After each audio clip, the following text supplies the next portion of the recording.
Mammogram ಎಲ್ಲ ಕಡೆ ಲಭ್ಯವಿಲ್ಲ.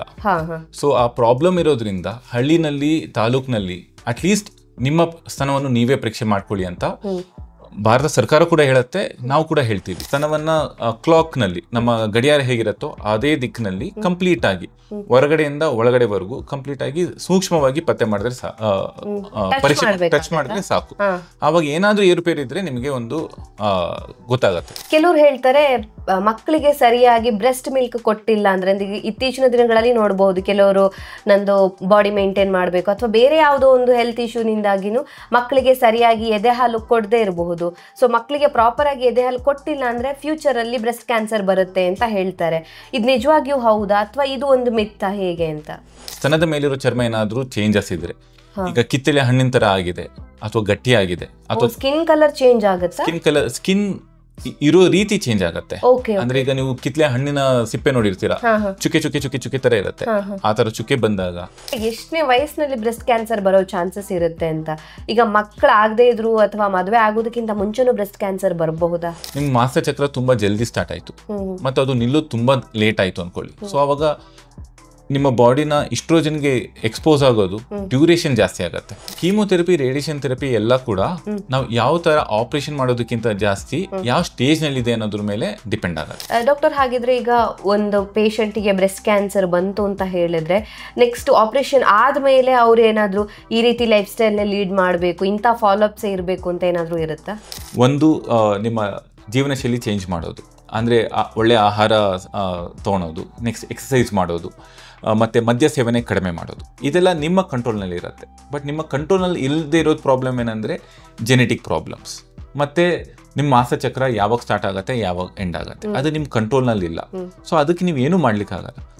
ಡಾಕ್ಟರ್, ನಾನು ಗಡ್ಡೆ ನೋಡ್ಕೊಂಡಿದ್ದೆ, ಬಟ್ ಗಡ್ಡೆನಲ್ಲಿ ನೋವು ಇರಲಿಲ್ಲ. ಸೊ ನೋವಿರೋ ಗಡ್ಡೆ ಮಾತ್ರ ಕ್ಯಾನ್ಸರ್ ಅನ್ಕೊಂತಾರೆ. ಜನರಲ್ ಆಗಿ ಕ್ಯಾನ್ಸರ್ ಗಡ್ಡೆನಲ್ಲಿ ನೋವು ಇರೋಲ್ಲ.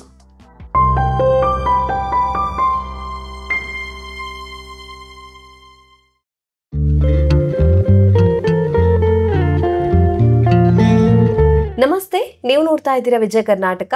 ನಾನು ರಕ್ಷಾ ಕೋಟ್ಯಾನ್. ಮಹಿಳೆಯರಿಗೆ ಬರುವಂಥ common cancer breast cancer. So ಈ ವಿಚಾರದ ಬಗ್ಗೆ ನಾವು ಹಿಂದೆ ಕೂಡ ಹಲವಾರು ಎಪಿಸೋಡ್ಗಳನ್ನು ಮಾಡಿದ್ದೀವಿ. ಆದರೆ ಬ್ರೆಸ್ಟ್ ಕ್ಯಾನ್ಸರ್ನ ಟ್ರೀಟ್ಮೆಂಟ್ ಬಗ್ಗೆ ಫೋಕಸ್ ಮಾಡುವಂಥ ಎಪಿಸೋಡ್ ಇದಾಗಿರುತ್ತೆ. ಯಾಕೆಂತ ಹೇಳಿದ್ರೆ ನಮ್ಮ ಅಡ್ವಾನ್ಸ್ ಟೆಕ್ನಾಲಜಿಯಲ್ಲೂ ಕೂಡ ಇವತ್ತಿಗೂ ತುಂಬ ಜನರಿಗೆ ಕ್ಯಾನ್ಸರ್ ಅಡ್ವಾನ್ಸ್ ಸ್ಟೇಜಲ್ಲಿ ಡಿಟೆಕ್ಟ್ ಆಗ್ತಾ ಇದೆ ಅಂದಾಗ ನಾವು ಇದ್ರ ಬಗ್ಗೆ ಯೋಚನೆ ಮಾಡಬೇಕಾಗತ್ತೆ. ಹಾಗಾಗಿ ಬ್ರೆಸ್ಟ್ ಕ್ಯಾನ್ಸರ್ಗೆ ಇರುವಂಥ ಟ್ರೀಟ್ಮೆಂಟ್ ಆಪ್ಷನ್ಸ್ ಯಾವುದೆಲ್ಲ, ಅಥವಾ ಇದನ್ನು ಪ್ರಿವೆಂಟ್ ಮಾಡೋದಕ್ಕೆ ಸಾಧ್ಯ ಆಗುತ್ತಾ, ಇದರ ಬಗ್ಗೆ ಇರುವಂಥ ತಪ್ಪು ಕಲ್ಪನೆಗಳು ಯಾವುದೆಲ್ಲ, ಎಲ್ಲ ವಿಚಾರದ ಬಗ್ಗೆ ಹೆಚ್ಚಿನ ಮಾಹಿತಿನ ತಿಳಿಸಿಕೊಡೋದಕ್ಕೆ ಇವತ್ತು ನಮ್ಮ ಜೊತೆ ಇದ್ದಾರೆ doctor Giridhar CM, consultant surgical oncologist, Apollo hospital, Seshadripuram, Bangalore. Doctor, ಕಾರ್ಯಕ್ರಮಕ್ಕೆ ಸ್ವಾಗತ. Thank you. ನಮಸ್ತೆ ಡಾಕ್ಟರ್. ಈಗ ಇತ್ತೀಚಿನ ದಿನಗಳಲ್ಲಿ ಹೆಚ್ಚಾಗ್ತಾ ಇರುವಂತಹ ಕ್ಯಾನ್ಸರ್, ಸ್ಪೆಷಲಿ ಮಹಿಳೆಯರಲ್ಲಿ ನೋಡಿದ್ರೆ ಬ್ರೆಸ್ಟ್ ಕ್ಯಾನ್ಸರ್ ಅಂತೂ ಯಾವಾಗಲೂ ಇದ್ದೇ ಇರುತ್ತೆ. ತುಂಬಾ ಜನರಿಗೆ ಈಗ ಬ್ರೆಸ್ಟ್ ಕ್ಯಾನ್ಸರ್ ಅನ್ನೋದ್ರ ಬಗ್ಗೆ ಗೊತ್ತಿದೆ ಕೂಡ. ಆದರೆ ಇಷ್ಟೆಲ್ಲ ಟೆಕ್ನಾಲಜಿ ಮುಂದುವರೆದಿದ್ರು ಕೂಡ ಸೋಷಿಯಲ್ ಮೀಡಿಯಾದಲ್ಲಿ ಬರ್ತಾ ಇರುತ್ತೆ, ಬ್ರೆಸ್ಟ್ ಕ್ಯಾನ್ಸರ್ ಇದ್ದಾಗ ನೀವು ಚೆಕ್ ಮಾಡಿಸ್ಕೋಬೇಕು ಅಥವಾ ಲಮ್ಸ್ ಇದ್ದಾಗ ಚೆಕ್ ಮಾಡಿಸ್ಕೋಬೇಕು ಅಂತ. ಹಾಗಿದ್ರು ಕೂಡ ಅಡ್ವಾನ್ಸ್ ಸ್ಟೇಜಲ್ಲೂ ಕೂಡ ಕ್ಯಾನ್ಸರ್ ಡಿಟೆಕ್ಟ್ ಆಗುವಂಥ ಕೇಸಸ್ಗಳು ಇರುತ್ತೆ. ಸೊ ಯಾವ ಕಾರಣಕ್ಕೋಸ್ಕರ, ಅಂದರೆ ಅವೇರ್ನೆಸ್ ಇಲ್ವಾ, ಹೇಗೆ ಅಂತ? ಫಸ್ಟ್ ಏನಂದರೆ ಬಹಳ ಕಾರಣಗಳಿವೆ. ಇನ್ನೂ ಯಾಕೆ ಮಹಿಳೆಯರು ಅಡ್ವಾನ್ಸ್ ಸ್ಟೇಜ್ನಲ್ಲಿ ಬಂದು ನಮಗೆ ತೋರಿಸ್ಕೊಂತಾರೆ ಅಂತ. ಒಂದು ಕಾರಣ, ಜಾಗ್ರತೆ ಅಷ್ಟೊಂದಿಲ್ಲ ಪೇಷಂಟ್ಗಳಿಗೆ. ಮಹಿಳೆಯರಿನಲ್ಲಿ ಇದರ ಈ ಕ್ಯಾನ್ಸರ್ ಬಗ್ಗೆ ಅರಿವು ಅಷ್ಟು ನಾವು ಅನ್ಕೊಂಡಷ್ಟು ಮಟ್ಟದಲ್ಲಿ ಇಲ್ಲ, ಇನ್ನೂ ಕಡಿಮೆನೇ ಇದೆ. ಎಸ್ಪೆಷಲಿ ಹಳ್ಳಿನಲ್ಲಿ, ಟೈರ್ 2 ಸಿಟೀಸ್ನಲ್ಲಿ, ತಾಲೂಕಿನಲ್ಲಿ ಇಲ್ಲೆಲ್ಲ ಅಷ್ಟೊಂದು ಅರಿವಿಲ್ಲ. ನೆಕ್ಸ್ಟ್ ಬಂದ್ಬಿಟ್ಟು ಅವೈಲಬತೆ. ಈ ಎಲ್ಲ ಟೆಕ್ನಾಲಜಿ ನಮ್ಮ ನಾರ್ಮಲ್ ಜನರಿಗೆ ತಾಲೂಕ್ ಲೆವೆಲ್ನಲ್ಲಿ, ವಿಲೇಜಸ್ನಲ್ಲಿ ಅವ್ರಿಗೆ ಇದರ ಟೆಕ್ನಾಲಜಿ ಲಭ್ಯವಿದೆ ಅನ್ನೋದು ಒಂದು ಕ್ವಶನ್. ಅಂದ್ರೆ ಟ್ರೀಟ್ಮೆಂಟ್ಗೆ ಪ್ರಾಪರ್ ಟ್ರೀಟ್ಮೆಂಟ್ ಅಲ್ಲಿ ಸಿಗುತ್ತಾ ಇಲ್ವಾ ಅನ್ನೋ ತರ ಒಂದು. ಈಗ ಮ್ಯಾಮೋಗ್ರಾಮ್ಸ್ ಇಟ್ಕೊಳ್ಳಿ, ಮ್ಯಾಮೋಗ್ರಾಮ್ಸ್ ಎಲ್ಲ ಕಡೆ ಲಭ್ಯವಿದೆಯಾ? ಇಲ್ಲ. ಹಳ್ಳಿನಲ್ಲೆಲ್ಲ ಅದು ಸಿಗಲ್ಲ. ನೆಕ್ಸ್ಟ್ ಇದಕ್ಕೆಲ್ಲ ಆಕ್ಸೆಸ್ ಇದೆಯಾ? ಇಲ್ಲ. ಕ್ಯಾನ್ಸರ್ ತಜ್ಞರು ವಿಲೇಜಸ್ನಲ್ಲಿ, ತಾಲೂಕು ಲೆವೆಲ್ನಲ್ಲಿ ಅಷ್ಟು ಈಸಿಯಾಗಿ ಸಿಗ್ತಾರಾ? ಇಲ್ಲ. ಸೊ ಇದು ಎರಡನೇದು. ಮೂರನೇದು, ನಮ್ಮಲ್ಲಿ ಸ್ಕ್ರೀನಿಂಗ್ ನಾರ್ಮಲ್ ಆಗಿ ನಡೆಯಲ್ಲ. ಈಗ ನಮ್ಮ ವೆಸ್ಟರ್ನ್, ಪಶ್ಚಿಮ ದೇಶದಲ್ಲಿ ನೋಡಿದ್ರೆ ಸ್ಕ್ರೀನಿಂಗ್ ರೆಗ್ಯುಲರ್ ಆಗಿರುತ್ತೆ. ಎಲ್ಲ ಮಹಿಳೆಯರು 40 ವರ್ಷ ಆದಮೇಲೆ ಸ್ಕ್ರೀನಿಂಗ್ ಖಂಡಿತವಾಗಿ ಮಾಡಿಸ್ಕೊತಾರೆ. ಸ್ಕ್ರೀನಿಂಗ್ ಬಂದು ಮ್ಯಾಮೋಗ್ರಾಮ್ ಇಂದ ಮಾಡ್ತಾರೆ. ಬಟ್ ಭಾರತದಲ್ಲಿ ರಿಸೋರ್ಸಸ್ ಪ್ರಾಬ್ಲಮ್ ಇರೋದ್ರಿಂದ ಎಲ್ಲರಿಗೂ ಸ್ಕ್ರೀನಿಂಗ್ಗೆ ಮಾಡ್ಲಿಕ್ಕೆ ಆಗಲ್ಲ. ಸೊ ಯಾರು ಹಾಸ್ಪಿಟಲ್ಗೆ ಹೋಗ್ತಾರೋ ಅವ್ರಲ್ಲಿ ಸ್ಕ್ರೀನಿಂಗ್ ಆಗತ್ತೆ. ಇದು ಆಪರ್ಚುನಿಟಿ ಬೇಸ್ಡ್, ಅವಕಾಶ ಇದೆ ಅವ್ರಿಗೆ ಆಗತ್ತೆ. ಎಲ್ಲರಿಗೂ ರೊಟೀನ್ ಆಗಿ ಸ್ಕ್ರೀನಿಂಗ್ ಆಗಲ್ಲ. ಸೊ ಈ ತರ ತುಂಬಾ ಕಾರಣಗಳಿದೆ. ಮೈನ್ಲಿ ಈ 3 ಕಾರಣ. ಇದರಿಂದ ಈಗಲೂ ಕೂಡ ಪೇಷಂಟ್ಸ್ ಅಡ್ವಾನ್ಸ್ ಸ್ಟೇಜ್ ನಲ್ಲಿ ಬಂದು ತೋರಿಸ್ತಾರೆ. ಓಕೆ, ಅಂದ್ರೆ ನಾವು ಅನ್ಕೊಂಡಿರೋಷ್ಟು ಅವೇರ್ನೆಸ್ ಇವಾಗ್ಲೂ ಜನರಲ್ಲಿ ಇಲ್ಲ ಅಂತ. ಇಲ್ಲ. ಓಕೆ, ಅಂದ್ರೆ ಸ್ಪೆಷಲಿ ಹಳ್ಳಿ ಕಡೆ ಅಂತ ಹೇಳ್ಬೋದಾ? ಹಳ್ಳಿ ಕಡೆನಲ್ಲಿ ಈವನ್ ತಾಲೂಕ್ ಲೆವೆಲ್ ನಲ್ಲಿ. ಇನ್ನೊಂದು ಕಾರಣ ಏನಂದ್ರೆ ಸ್ಟಿಗ್ಮಾ. ಎಷ್ಟೊಂದು ಜನ ಅದನ್ನ ಹೇಳಲಿಕ್ಕೆ ಭಯ ಪಡ್ತಾರೆ. ಈಗ ಗಡ್ಡೆ ಇರುತ್ತೆ, ಬಟ್ ಅದನ್ನ ಹೇಳಿದ್ರೆ ಜನ ಏನ್ ಅನ್ಕೊಂತಾರೆ, ನನ್ನನ್ನ ದೂರ ಇಡ್ತಾರ, ಆ ಪ್ರಾಬ್ಲಮ್ಸ್ ಎಲ್ಲ ಇರುತ್ತೆ. ಆಸ್ಪತ್ರೆಗೆ ಹೋದ್ರೆ ಏನ್ ಹೇಳ್ತಾರೋ ಅನ್ನೋ ಭಯ, ಆಸ್ಪತ್ರೆಯಲ್ಲಿ ಹೋದ್ರೆ ಜನ ಏನ್ ಹೇಳ್ತಾರೆ ಅನ್ನೋ ಭಯ, ಚಿಕಿತ್ಸೆ ಎಷ್ಟು ದೊಡ್ಡದಿರುತ್ತೆ, ನನ್ನ ಸ್ತನ ಫುಲ್ ರಿಮೂವ್ ಮಾಡ್ತಾರ, ಮತ್ತೆ ಇದ್ರದ್ದು ಕಾಸ್ಟ್ ಎಷ್ಟಿರುತ್ತೆ, ಇದೆಲ್ಲ ಇನ್ನೂ ಪ್ರಾಬ್ಲಮ್ಸ್ ಇದೆ ಇಂಡಿಯಾದಲ್ಲಿ. ಓಕೆ ಓಕೆ, ಸೊ ಈ ರೀತಿಯಾಗಿ ಅವೇರ್ನೆಸ್ ಕಡಿಮೆ ಇದೆ ಅಂತ ಆಯ್ತು. ಓಕೆ, ಈಗ ಬ್ರೆಸ್ಟ್ ಕ್ಯಾನ್ಸರ್ ಇತ್ತು ಅಂದಾಗ ಅದನ್ನ ಇದೆ ಅನ್ನೋದು ಹೇಗೆ ಕಂಡು ಹಿಡಿಯೋದಕ್ಕೆ ಸೆಲ್ಫ್ ಬ್ರೆಸ್ಟ್ ಎಕ್ಸಾಮಿನೇಷನ್ ಅಂತ ಮಾಡ್ತಾರೆ. ಅಂದ್ರೆ ಬ್ರೆಸ್ಟ್ ಅನ್ನ ಮುಟ್ಟಿ ಎಲ್ಲಾದ್ರೂ ಲಂಪ್ ಇದೆಯಾ, ಗಟ್ಟಿ ತರ ಗಡ್ಡೆ ತರ ಸಿಗುತ್ತಾ ಅಂತ ಹೇಳ್ಬಿಟ್ಟು. ಸೊ ಇದರಿಂದ ನಾವು ಅಕ್ಯುರೇಟ್ ಆಗಿ ಹೌದು ಇದು ಬ್ರೆಸ್ಟ್ ಕ್ಯಾನ್ಸರ್ ಅಂತ ತಿಳ್ಕೊಳ್ಳಿಕ್ ಸಾಧ್ಯ ಆಗುತ್ತಾ? ಯಾವ ರೀತಿಯಾಗಿ ಟೆಸ್ಟ್ ಪ್ರಾಪರ್ ಆಗಿ ನಾವು ಮಾಡಬೇಕು ಅಂತ, ಅಂದ್ರೆ ಅದರ ವಿಧಾನದ ಬಗ್ಗೆ ತಿಳಿಸ್ಕೊಡಿ ಡಾಕ್ಟರ್. ನಾನು ಆಗ್ಲೇ ಹೇಳಿದ ಹಾಗೆ ಮ್ಯಾಮೋಗ್ರಾಮ್ ಟೆಸ್ಟ್ ಮಾಡಿಸ್ಬೇಕು. That is the most accurate thing to do. But mammogram ಎಲ್ಲ ಕಡೆ ಲಭ್ಯವಿಲ್ಲ. ಸೊ ಆ ಪ್ರಾಬ್ಲಮ್ ಇರೋದ್ರಿಂದ ಹಳ್ಳಿನಲ್ಲಿ, ತಾಲೂಕಿನಲ್ಲಿ ಅಟ್ಲೀಸ್ಟ್ ನಿಮ್ಮ ಸ್ತನವನ್ನು ನೀವೇ ಪರೀಕ್ಷೆ ಮಾಡ್ಕೊಳ್ಳಿ ಅಂತ ಭಾರತ ಸರ್ಕಾರ ಕೂಡ ಹೇಳುತ್ತೆ, ನಾವು ಕೂಡ ಹೇಳ್ತೀವಿ. ಯಾಕಂದ್ರೆ ಒಂದು, ನಿಮಗೆ ಕ್ಯಾನ್ಸರ್ ತಜ್ಞರು ಸಿಗೋದಿಲ್ಲ, ಅವ್ರನ್ನ ಮೀಟ್ ಮಾಡೋ ಅವಕಾಶವಿಲ್ಲ. ನೆಕ್ಸ್ಟ್ ಮ್ಯಾಮೋಗ್ರಾಮ್ ಲಭ್ಯವಿಲ್ಲ. ಈಗಿದ್ದಾಗ ಅಟ್ಲೀಸ್ಟ್ ಏನು ಮಾಡದೇ ಇರೋದಕ್ಕಿಂತ ನಿಮ್ಮ ಸ್ತನವನ್ನು ನೀವೇ ಪರೀಕ್ಷೆ ಮಾಡ್ಕೊಳ್ಳಿ. ಅದು ಈಸಿಯಾಗಿ ಮಾಡ್ಬೋದು, ಅದಕ್ಕೇನು ಖರ್ಚು ಬರಲ್ಲ.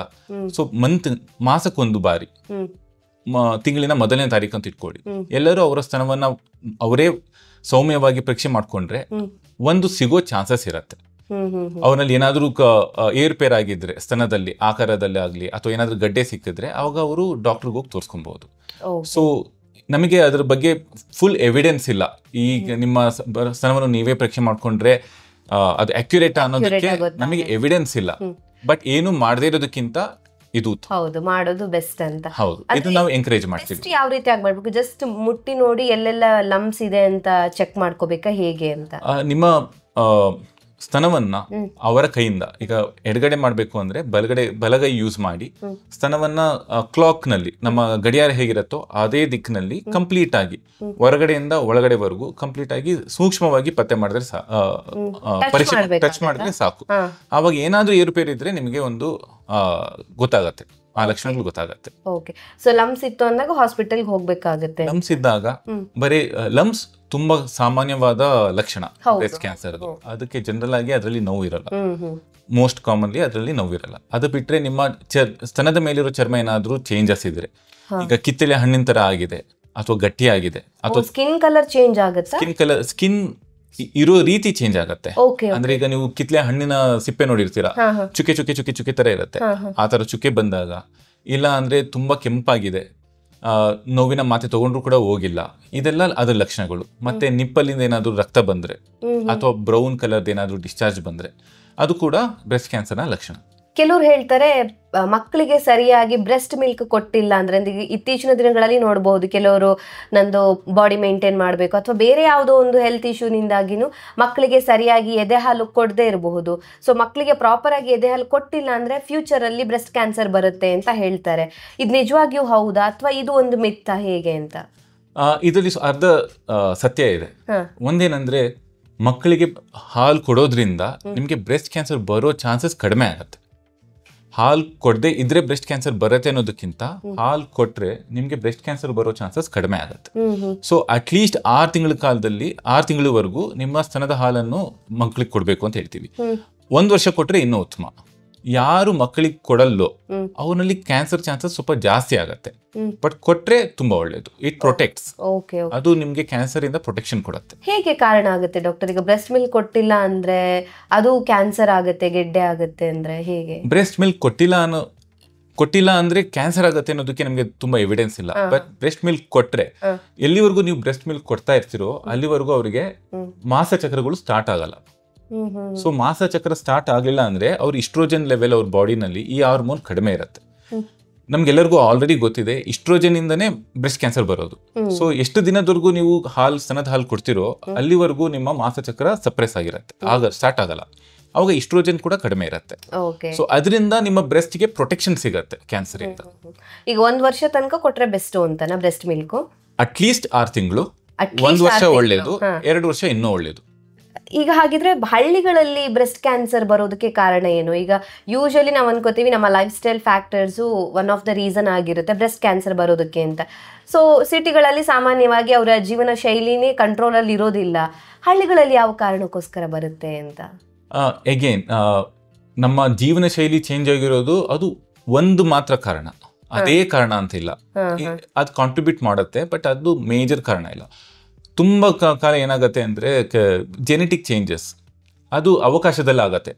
ಇವ್ರಿಗೆ ಆಗತ್ತೆ ಅವ್ರಿಗೆ ಆಗತ್ತೆ ಅಂತ ಹೇಳಕ್ಕಾಗಲ್ಲ. ಆ ಜೆನೆಟಿಕ್ ಚೇಂಜಸ್ ಯಾರಿಗೆ ಬೇಕಾದ್ರೂ ಆಗ್ಬೋದು. ಸಿಟಿನಲ್ಲಿದ್ರೂ ಆಗತ್ತೆ, ಅದೊಂದು. ನೆಕ್ಸ್ಟ್ ಜೀವನ ಶೈಲಿ ಓನ್ಲಿ ಸಿಟಿನಲ್ಲಿ ಚೇಂಜ್ ಆಗಿದೆ ಅನ್ನೋದು ಕೂಡ ಒಂದು ಕಾಲ್ಪನಿಕ. ಹಳ್ಳಿಗಳಲ್ಲಿ ಕೂಡ ತುಂಬಾ ಕೊಬ್ಬಿನಂಶ ಜಾಸ್ತಿ ತಿನ್ನೋದು ಇದೆಲ್ಲ ಇರತ್ತೆ, ಅಲ್ಲಿ ಕೂಡ ಬೊಜ್ಜು ಬರೋ ಚಾನ್ಸಸ್ ಇರುತ್ತೆ. ಸೊ ಹಳ್ಳಿನಲ್ಲೇ ಆಗಲ್ಲ, ಸಿಟಿನಲ್ಲೇ ಆಗತ್ತೆ ಅನ್ನೋದು ಅದು ಸ್ವಲ್ಪ ಕಾಲ್ಪನಿಕ. ಎಲ್ಲ ಕಡೆನೂ ಆಗ್ಬೋದು. ಅಂದಾಜಿಗೆ ಎಷ್ಟನೇ ವಯಸ್ಸಿನಲ್ಲಿ ಬ್ರೆಸ್ಟ್ ಕ್ಯಾನ್ಸರ್ ಬರೋ ಚಾನ್ಸಸ್ ಇರುತ್ತೆ ಅಂತ?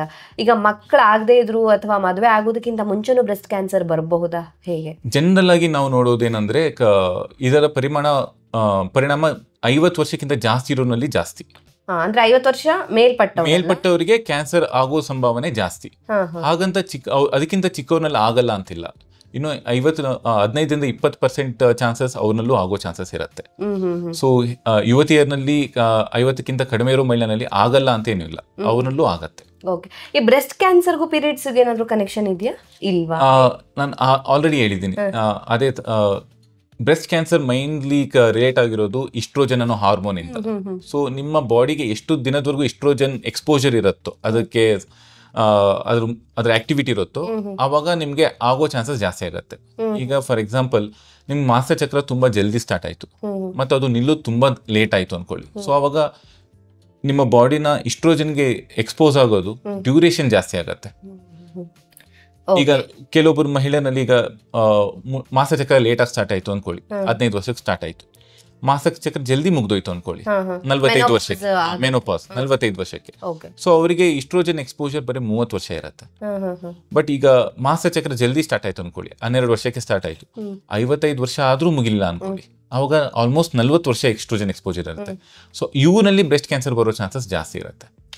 ಈ ತರ ಮೆನ್ಸ್ಟ್ರಲ್ ಸೈಕಲ್ ಅಥವಾ ಪೀರಿಯಡ್ಸ್ ಅಂತ ನಾವೇನ್ ಹೇಳ್ತೀವಿ, ಈ ತರ ರಿಲೇಟೆಡ್ ಇರುತ್ತೆ ಬ್ರೆಸ್ಟ್ ಕ್ಯಾನ್ಸರ್. ಸೊ ಕನೆಕ್ಷನ್ಸ್ ಇದ್ದೇ ಇರುತ್ತೆ. ಡಾಕ್ಟರ್, ಈಗ ಟ್ರೀಟ್ಮೆಂಟ್ ಬಗ್ಗೆ ನಾವು ನೋಡೋದಾದ್ರೆ ಇತ್ತೀಚಿನ ದಿನಗಳಲ್ಲಿ ಸ್ವಲ್ಪ ಟ್ರೆಂಡಿಂಗ್ ಅಲ್ಲೇ ಇರೋದಂತ ಹೇಳ್ಬೋದು ಬ್ರೆಸ್ಟ್ ಇದ್ದು ಆನ್ಕೋಪ್ಲಾಸ್ಟಿಕ್ ಸರ್ಜರಿ. ಸೊ ಇದಂದ್ರೆ ಏನು, ಇದ್ರ ಬಗ್ಗೆ ತಿಳಿಸ್ಕೊಡಿ, ಯಾವ ರೀತಿಯಾಗಿರುತ್ತೆ ಈ ಸರ್ಜರಿ ಅಂತ? ಓಕೆ, ಸೊ ತುಂಬ ಈಸಿಯಾಗಿ ಹೇಳಬೇಕು ಅಂದರೆ ಆಂಕೋಪ್ಲಾಸ್ಟಿಕ್ ಸರ್ಜರಿನಲ್ಲಿ 2 ವರ್ಡ್ಸ್ ಇದೆ. ಒಂದು ಆಂಕೋ, ಇನ್ನೊಂದು ಪ್ಲಾಸ್ಟಿಕ್. ಆಂಕೋ ಅಂದರೆ ಕ್ಯಾನ್ಸರ್, ಪ್ಲಾಸ್ಟಿಕ್ ಅಂದರೆ ನಮ್ಮ plastic surgery. So cancer surgery ಮತ್ತು ಪ್ಲಾಸ್ಟಿಕ್ ಸರ್ಜರಿ ಜೊತೆಗೆ ಸೇರಿ ಮಾಡೋದನ್ನೇ ಆಂಕೋಪ್ಲಾಸ್ಟಿಕ್ ಸರ್ಜರಿ ಅಂತೀವಿ. ಮುಂಚೆ ಏನಾಗ್ತಾ ಇತ್ತು ಅಂದರೆ ಕ್ಯಾನ್ಸರ್ನ ರಿಮೂವ್ ಮಾಡೋದು ಅಷ್ಟೇ ಗುರಿ ಇರ್ತಿತ್ತು. ಅಂದ್ರೆ ಎಲ್ಲಿ ಗಡ್ಡೆ ಇದೆ ಅದನ್ನಷ್ಟೇ ತೆಗೆಯೋದು, ಗಡ್ಡೆ ಮತ್ತೆ ಗಡ್ಡೆ ಸುತ್ತಲೂ ಇರೋ ಸ್ವಲ್ಪ ನಮ್ಮ ಬ್ರೆಸ್ಟ್ನ ಸ್ತನದ ಅಂಶ ಅದನ್ನ ಮಾತ್ರ ರಿಮೂವ್ ಮಾಡ್ತಿದ್ರು.